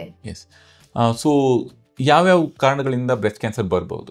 ಸೊ ನಾವು ಅದನ್ನು ಎರಡು ವಿಧವಾಗಿ ಇದನ್ನು ಮಾಡ್ಬೋದು, ಕ್ಲಾಸಿಫೈ ಮಾಡ್ಬೋದು. ಸೊ ಒಂದ್ರ ಮೇಲೆ ನಿಮಗೆ ಕಂಟ್ರೋಲ್ ಇರುತ್ತೆ, ಒಂದ್ರ ಮೇಲೆ ನಿಮಗೆ ಕಂಟ್ರೋಲ್ ಇರೋದಿಲ್ಲ. ಕಂಟ್ರೋಲ್ ಇರೋದು ಆಸ್ಪೆಕ್ಟ್ಸ್ ಏನು? ಒಂದು, ನಿಮ್ಮ ಜೀವನ ಶೈಲಿ ಚೇಂಜ್ ಮಾಡೋದು, ಅಂದರೆ ಒಳ್ಳೆ ಆಹಾರ ತೊಗೊಳೋದು, ನೆಕ್ಸ್ಟ್ ಎಕ್ಸಸೈಸ್ ಮಾಡೋದು, ಮತ್ತು ಮದ್ಯ ಸೇವನೆ ಕಡಿಮೆ ಮಾಡೋದು. ಇದೆಲ್ಲ ನಿಮ್ಮ ಕಂಟ್ರೋಲ್ನಲ್ಲಿ ಇರುತ್ತೆ. ಬಟ್ ನಿಮ್ಮ ಕಂಟ್ರೋಲ್ನಲ್ಲಿ ಇಲ್ಲದೆ ಇರೋದು ಪ್ರಾಬ್ಲಮ್ ಏನಂದರೆ ಜೆನೆಟಿಕ್ ಪ್ರಾಬ್ಲಮ್ಸ್. ಮತ್ತು ನಿಮ್ಮ ಮಾಸಚಕ್ರ ಯಾವಾಗ ಸ್ಟಾರ್ಟ್ ಆಗುತ್ತೆ, ಯಾವಾಗ ಎಂಡ್ ಆಗುತ್ತೆ, ಅದು ನಿಮ್ಮ ಕಂಟ್ರೋಲ್ನಲ್ಲಿ ಇಲ್ಲ. ಸೊ ಅದಕ್ಕೆ ನೀವು ಏನೂ ಮಾಡ್ಲಿಕ್ಕಾಗಲ್ಲ. ಬಟ್ ಈಗ ನಿಮಗೆ ರಿಸ್ಕ್ ಜಾಸ್ತಿ ಇದೆ ಅಂದ್ಕೊಳ್ಳಿ. ಈಗ ನಿಮ್ಮ ಅಕ್ಕ ತಂಗಿಯರ್ನಲ್ಲಿ ಅಥವಾ ನಿಮ್ಮ ಅಜ್ಜಿ ಅಥವಾ ತಾಯಿನಲ್ಲಿ ಇವ್ರನ್ನೆಲ್ಲ ಏನಾದರೂ ಬ್ರೆಸ್ಟ್ ಕ್ಯಾನ್ಸರ್ ಬಂದಿದ್ರೆ ನಿಮಗೆ ಬರೋ ಚಾನ್ಸಸ್ ಜಾಸ್ತಿ ಇದೆ. ಸೊ ಫಸ್ಟ್ ಏನಾಗುತ್ತೆ ಅಂದರೆ ಅಂಥ ಮಹಿಳೆಯರಲ್ಲಿ ಯಾರಿಗೆ ಬಂದಿದೆಯೋ ಅವರಿಗೆ ನಾವು ಕೌನ್ಸಿಲಿಂಗ್ ಮಾಡ್ತೀವಿ. ಕೌನ್ಸಿಲಿಂಗ್ ಮಾಡಿಬಿಟ್ಟು ಜೆನೆಟಿಕ್ ಟೆಸ್ಟ್ ಮಾಡಿಸ್ಕೊತೀರಾ ಅಂತ ಕೇಳ್ತೀವಿ. ಅವ್ರು ಓಕೆ ಅಂದರೆ ಅವ್ರನ್ನಲ್ಲಿ ಜೆನೆಟಿಕ್ ಟೆಸ್ಟ್ ಮಾಡ್ಬೋದು. ಒನ್ಸ್ ಜೆನೆಟಿಕ್ ಟೆಸ್ಟ್ ಪಾಸಿಟಿವ್ ಬಂತು ಅಂದರೆ ಇವರಿಗೆ ತುಂಬ ಆಪ್ಷನ್ಸ್ ಇರುತ್ತೆ. ಒಂದು, ಮುಂಚೆನೇ ಆಪ್ರೇಷನ್ ಮಾಡಿಸ್ಬಿಟ್ಟು ಸ್ತನ ತೆಗೆದುಬಿಡೋದು. ನೆಕ್ಸ್ಟು ಅವ್ರನ್ನ ಸರ್ವೇಲೆನ್ಸ್ನಲ್ಲಿ ಅಂತ ಇರ್ತೀವಿ, ಅಂದರೆ ಅವ್ರ ಮೇಲೆ ನಿಗಾ ಇಡ್ತೀವಿ. ಸೊ ವರ್ಷಕ್ಕೊಂದ್ಸತಿ ಮ್ಯಾಮೋಗ್ರಾಮ್ ಮತ್ತು MRI ಮಾಡಿಸೋದು. ಈಗ ಜನರಲ್ ಆಗಿ ನಾನು ಆಗಲೇ ಹೇಳಿದೆ 40 ವರ್ಷಕ್ಕಿಂತ ಜಾಸ್ತಿ ಇರೋ ಮಹಿಳೆಯಲ್ಲಿ ನಾವು ಸ್ಕ್ರೀನಿಂಗ್ ಮಾಡ್ತೀವಿ ಅಂತ. ಈ ಥರ ರಿಸ್ಕ್ ಜಾಸ್ತಿ ಇರೋ ಮಹಿಳೆನಲ್ಲಿ, ಯಾರಲ್ಲಿ ಫ್ಯಾಮಿಲಿ ಹಿಸ್ಟ್ರಿ ಇದೆ, ಅಕ್ಕ ತಂಗಿನಲ್ಲಿ ಕ್ಯಾನ್ಸರ್ ಇರೋದು ಅಥವಾ ಅವ್ರನ್ನಲ್ಲೇ ಜೆನೆಟಿಕ್ ಟೆಸ್ಟ್ ಪಾಸಿಟಿವ್ ಇದೆ ಅಂದ್ಕೊಳ್ಳಿ, ಅವ್ರಿಗೆ ನಾವು ಸ್ಕ್ರೀನಿಂಗ್ ಜಲ್ದಿ ಸ್ಟಾರ್ಟ್ ಮಾಡ್ತೀವಿ. 30 ವರ್ಷದಲ್ಲೇ ಸ್ಟಾರ್ಟ್ ಮಾಡಿಬಿಡ್ತೀವಿ. ಸೊ ಅವರಿಗೆ ಮ್ಯಾಮೋಗ್ರಾಮ್ ಅಲ್ಲದೆ MRI ಮಾಡಿಸ್ತೀವಿ. 2 ಬ್ರೆಸ್ಟ್ದು MRI ಸ್ಕ್ಯಾನ್ ಮಾಡಿ ವರ್ಷಕ್ಕೊಂದ್ಸತಿ ಮಾಡಿ ಅವ್ರನ್ನ ನಿಗಾದಲ್ಲಿಟ್ಟಿರ್ತೀವಿ. ಸೊ ದಟ್ ಅದನ್ನು ಜಲ್ದಿ ಪತ್ತೆ ಹಚ್ಚಿ ಜಲ್ದಿ ಟ್ರೀಟ್ಮೆಂಟ್ ಕೊಡಬೇಕು ಅಂತ. ಸೊ ಒಂದು ಆಪರೇಷನ್, 2 ಸ್ತನಗಳನ್ನ ಮುಂಚೆನೇ ತೆಗೆಯೋದು, ಇನ್ನೊಂದು ಸರ್ವೇಲೆನ್ಸ್ನಲ್ಲಿ ಇಡೋದು, ಇನ್ನೊಂದು ಮಾತ್ರೆಗಳು ಕೊಡೋದು, ಹಾರ್ಮೋನಲ್ ಟ್ರೀಟ್ಮೆಂಟ್ ಕೊಡ್ತೀವಿ. ಸೊ ದಟ್ ಬ್ರೆಸ್ಟ್ ಕ್ಯಾನ್ಸರ್ ಬರೋ ಚಾನ್ಸಸ್ ಕಡಿಮೆ ಇರಲಿ ಅಂತ. ಹಾಗಾದ್ರೆ ಬ್ರೆಸ್ಟ್ ಕ್ಯಾನ್ಸರ್ ಬಗ್ಗೆ ಇವಾಗಲೂ ಕೂಡ ಮಿತ್ಸ್ ಏನಾದರೂ ಇದೆಯಾ ಡಾಕ್ಟರ್? ನೀವು ಹೇಳಿದ್ರೆ ಅವೇರ್ನೆಸ್ ಇಲ್ಲ ಇವಾಗಲೂ, ಈವನ್ ಸಿಟಿಗಳಲ್ಲೂ ಅವೇರ್ನೆಸ್ ಇಲ್ಲ, ಟ್ರೀಟ್ಮೆಂಟ್ ಎಲ್ಲ ಅವೈಲೇಬಲ್ ಇದೆ ಅನ್ನೋದು ಕೂಡ ಕೆಲವರಿಗೆ ಗೊತ್ತಿರೋದಿಲ್ಲ. ಸೊ ಅದು ಒಂದು ಕಡೆ ಆದರೆ ಮಿತ್ಸ್ ಬೇರೆ ಏನಾದರೂ ಇದೆಯಾ ಅಂತ? ಮಿತ್ಸ್ ಅಂದರೆ ಅದೇ ನೀವು ಆಗಲೇ ಹೇಳ್ದಂಗೆ ಬಯಾಪ್ಸಿ ಮಾಡೋದ್ರಿಂದ ಸ್ಪ್ರೆಡ್ ಆಗತ್ತಾ ಅಂತ. ನೆಕ್ಸ್ಟ್ ಇನ್ನೊಂದು ಏನು ಹೇಳ್ತಾರೆ ಅಂದರೆ ಮೈನ್ಲಿ ಡಾಕ್ಟರ್ ನಾನು ಗಡ್ಡೆ ನೋಡ್ಕೊಂಡಿದ್ದೆ, ಬಟ್ ಗಡ್ಡೆನಲ್ಲಿ ನೋವು ಇರಲಿಲ್ಲ. ಸೊ ನೋವಿರೋ ಗಡ್ಡೆ ಮಾತ್ರ ಕ್ಯಾನ್ಸರ್ ಅನ್ಕೊಂತಾರೆ. ಜನರಲ್ ಆಗಿ ಕ್ಯಾನ್ಸರ್ ಗಡ್ಡೆನಲ್ಲಿ ನೋವು ಇರೋಲ್ಲ, ಇದು ಜನಕ್ಕೆ ಅರಿವಿರಲ್ಲ. ಅವ್ರೇನು ಅನ್ಕೊಂತಾರೆ ನೋವು ಇಲ್ವಲ್ವಾ, ಸೊ ಮಾಮೂಲಿ ಗಡ್ಡೆ ಇರಬೇಕು, ಯಾಕೆ ತೋರಿಸ್ಕೊಳೋದು ಅಂತ. ಸೊ ಇದೊಂದು ಮಿತ್, ಅದನ್ನಲ್ಲಿ ನೋವಿಲ್ಲ, ಸೊ ಅದು ಕ್ಯಾನ್ಸರ್ ಅಲ್ಲ ಅಂತ. ನೆಕ್ಸ್ಟು ಬಯಾಪ್ಸಿ ಮಾಡ್ಕೊಂಡೇನೆ ಆಪರೇಷನ್ ಮಾಡಿಸೋದಕ್ಕೆ ಇದು ಮಾಡೋದು. ನೆಕ್ಸ್ಟ್ ಮಿತ್ ಬಂದರೆ ಸ್ತನನ ಫುಲ್ ತೆಗಿಲೇಬೇಕು ಅನ್ನೋದು, ಇದು ಮಿತ್. ಬ್ರೆಸ್ಟ್ ಕ್ಯಾನ್ಸರ್ ಬಂತು ಅಂದ್ರೆ ಫುಲ್ ಸ್ತನ ತೆಗಿಲೇಬೇಕು ಅನ್ನೋದು, ಅದಕ್ಕೆ ಬೇರೆ ಆಪರ್ಚುನಿಟಿನೇ ಇಲ್ಲ, ಅದನ್ನ ಉಳಿಸೋದು ಒಳ್ಳೇದಲ್ಲ ಅನ್ನೋದು ಇರುತ್ತೆ. ಯಾಕಂದ್ರೆ ಉಳಿಸೋ ಥರ ಆಪರೇಷನ್ ಮಾಡಿದ್ರೆ ವಾಪಸ್ ಬರುತ್ತೆ, ಅದು ಸುಳ್ಳು. 2 ಸೇಮ್. ನೆಕ್ಸ್ಟು ಕೀಮೊಥೆರಪಿಯಿಂದ ತುಂಬ ಸೈಡ್ ಎಫೆಕ್ಟ್ಸ್ ಇರುತ್ತೆ, ರೇಡಿಯೇಷನ್ ಇಂದ ತುಂಬ ಸೈಡ್ ಎಫೆಕ್ಟ್ಸ್ ಇರುತ್ತೆ, ಈ ಭಯ. ನೆಕ್ಸ್ಟ್ ಕ್ಯಾನ್ಸರ್ ಬಂದರೆ ಅದು ಗುಣ ಆಗಲ್ಲ ಅನ್ನೋದು ಭಯ. ಕ್ಯಾನ್ಸರ್ ಗುಣ ಇರುತ್ತೆ. ಬ್ರೆಸ್ಟ್ ಕ್ಯಾನ್ಸರ್ ಬಂದಿರೋ ಮಹಿಳೆಯರು 20 ವರ್ಷ 30 ವರ್ಷ ಆರಾಮಾಗಿ ಬದುಕ್ತಾರೆ ಅನ್ನೋದು ಅದಿನ್ನೂ ಅರಿವಿಲ್ಲ. ಓಕೆ ಡಾಕ್ಟರ್, ಕೊನೆಯದಾಗಿ ಏನಾದರೂ ಬ್ರೆಸ್ಟ್ ಕ್ಯಾನ್ಸರ್ ಬಗ್ಗೆ ಅಥವಾ ಇದರ ಟ್ರೀಟ್ಮೆಂಟು ಅವೇರ್ನೆಸ್ ಬಗ್ಗೆ ಏನಾದರೂ ಹೇಳಕ್ಕೆ ಇಷ್ಟಪಡ್ತೀರಾ? ಸೊ ನಾನು ಮೈನ್ ಏನು ಹೇಳೋದನಂದರೆ, ಬ್ರೆಸ್ಟ್ ಕ್ಯಾನ್ಸರ್ ತುಂಬ ಸಾಮಾನ್ಯವಾಗಿ ಆಗೋ ಕ್ಯಾನ್ಸರ್ ಮಹಿಳೆಯರಲ್ಲಿ, ಇಂಡಿಯಾದಲ್ಲೂ ಕೂಡ ಪ್ರಪಂಚದಲ್ಲೂ ಕೂಡ. ಬಟ್ ಇದ್ರ ಬಗ್ಗೆ ಅರಿವು ಮತ್ತು ಜಾಗೃತಿ ಬರೋದು ತುಂಬ ಇಂಪಾರ್ಟೆಂಟ್. ನಿಮ್ಮ ಬ್ರೆಸ್ಟ್ನ ನೀವು ತಿಂಗಳಿಗೊಂದ್ಸತಿ ಕೈಯಿಂದ ಸೂಕ್ಷ್ಮವಾಗಿ ಸಂಪೂರ್ಣವಾಗಿ ಪರೀಕ್ಷೆ ಮಾಡ್ಕೊಳ್ಳಿ. ಏನಾದರೂ ಚೇಂಜಸ್ ಇದ್ದರೆ ಪ್ಲೀಸ್ ಕ್ಯಾನ್ಸರ್ ತಜ್ಞರನ್ನು ಭೇಟಿ ಮಾಡಿ. ಅವಾಗ ಏನಂದರೆ ಅರ್ಲಿಯಾಗಿ ಕಂಡಿಡಿದ್ರೆ ಇದಕ್ಕೆ 100% ಗುಣ ಇದೆ. ಸೊ ಭಯ ಪಡೋದು ಬೇಡ, ಅರಿವು ಇಂಪಾರ್ಟೆಂಟ್, ಜಾಗೃತಿ ಇಂಪಾರ್ಟೆಂಟ್. ಓಕೆ, ಸೊ ಕಂಪ್ಲೀಟ್ ಆಗಿ ಕ್ಯೂರ್ ಮಾಡೋದಕ್ಕೂ ಆಗುತ್ತೆ. ಹಾಗೆ ಆಗತ್ತೆ, ಹ್ಮ್ ಕಂಪ್ಲೀಟ್ ಆಗಿ ಕ್ಯೂರ್ ಆಗತ್ತೆ. ಆಗಿರೋ ಉದಾಹರಣೆಗಳು ಇದಾವೆ. ಉದಾಹರಣೆ ಅಲ್ಲ, ಅದೇ ಸಾಮಾನ್ಯ. ಹಾ ಹಾ ಹಾ ಅರ್ಲಿ ಸ್ಟೇಜ್ ನಲ್ಲಿ ಬಂದವರಿಗೆ 95% ಕ್ಯೂರ್ ಆಗುತ್ತೆ, Okay. 95 to 99%. ಹಾಗಾಗಿ ಭಯ ಪಡುವಂತ ಅವಶ್ಯಕತೆ ಇಲ್ಲ. ಇಲ್ಲ. ಸೊ ಅಲ್ಲಿ ಸ್ಕ್ರೀನಿಂಗ್ ಮಾಡಿಸ್ಬೇಕಾಗತ್ತೆ, ಅವೇರ್ನೆಸ್ ಇರಬೇಕು, ಸಿಂಪ್ಟಮ್ ಬಗ್ಗೆನೂ ಅವೇರ್ನೆಸ್ ಇರ್ಬೇಕಾಗತ್ತೆ. ಅದು ಸಿಂಪ್ಟಮ್ಸ್ ಬಗ್ಗೆ ಯಾಕಂದ್ರೆ ಬೇಸಿಕ್ ಅದೇ ಅಲ್ವಾ ಸರ್, ಅಲ್ಲಿ Yes. ಅದ್ರ ಬಗ್ಗೆನೇ ನಮ್ಗೆ ಅರಿವಿಲ್ಲ ಅಂದ್ರೆ ಹಾಸ್ಪಿಟಲ್ಗೆ ಯಾಕೆ ಹೋಗ್ತೀವಿ? ಸೊ ಅದರ ಲಕ್ಷಣಗಳ ಬಗ್ಗೆ ಅರಿವಿರಬೇಕು, ಅದಕ್ಕೆ ಗುಣ ಇದೆ ಅಂತ ಅರಿವಿರಬೇಕು, ಮತ್ತು ಕ್ಯಾನ್ಸರ್ ತಜ್ಞರನ್ನ ಭೇಟಿ ಮಾಡಬೇಕು. Okay, thank you so much doctor. ನಮ್ಮ ಇವತ್ತಿನ ಕಾರ್ಯಕ್ರಮದಲ್ಲಿ ಬ್ರೆಸ್ಟ್ ಕ್ಯಾನ್ಸರ್ನ ಬಗ್ಗೆ ಮತ್ತೆ ಅದರಲ್ಲಿರುವಂಥ ಆಂಕೋಪ್ಲಾಸ್ಟಿಕ್ ಸರ್ಜರಿ ಬಗ್ಗೆ, ಜನರಲ್ಲಿರುವಂಥ ಮಿತ್ಸ್ ಯಾವುದೆಲ್ಲ, ಯಾವೆಲ್ಲ ಸಿಂಪ್ಟಮ್ಸ್ ಬಂದಾಗ ಹಾಸ್ಪಿಟಲ್ಗೆ ಹೋಗಲೇಬೇಕು, ಎಲ್ಲ ವಿಚಾರವನ್ನು ಕೂಡ ತುಂಬ ಚೆನ್ನಾಗಿ ತಿಳಿಸ್ಕೊಟ್ಟಿದ್ದೀರಾ. Thank you. My pleasure. Thanks. ನಮ್ಮ ಇವತ್ತಿನ ಕಾರ್ಯಕ್ರಮದಲ್ಲಿ ಬ್ರೆಸ್ಟ್ ಕ್ಯಾನ್ಸರ್ನ ಬಗ್ಗೆ ಹೆಚ್ಚಿನ ಮಾಹಿತಿಯನ್ನು ಡಾಕ್ಟರ್ ನಮಗೆ ತಿಳಿಸ್ಕೊಟ್ಟಿದ್ದಾರೆ. ಆರೋಗ್ಯಕ್ಕೆ ಸಂಬಂಧಿಸಿದಂಥ ಹೆಚ್ಚಿನ ವಿಡಿಯೋಗಳನ್ನು ನಮ್ಮ ವಿಜಯ್ ಕರ್ನಾಟಕ ಹೆಲ್ತ್ ಪೇಜ್ನಲ್ಲಿ ನೀವು ನೋಡಬಹುದು.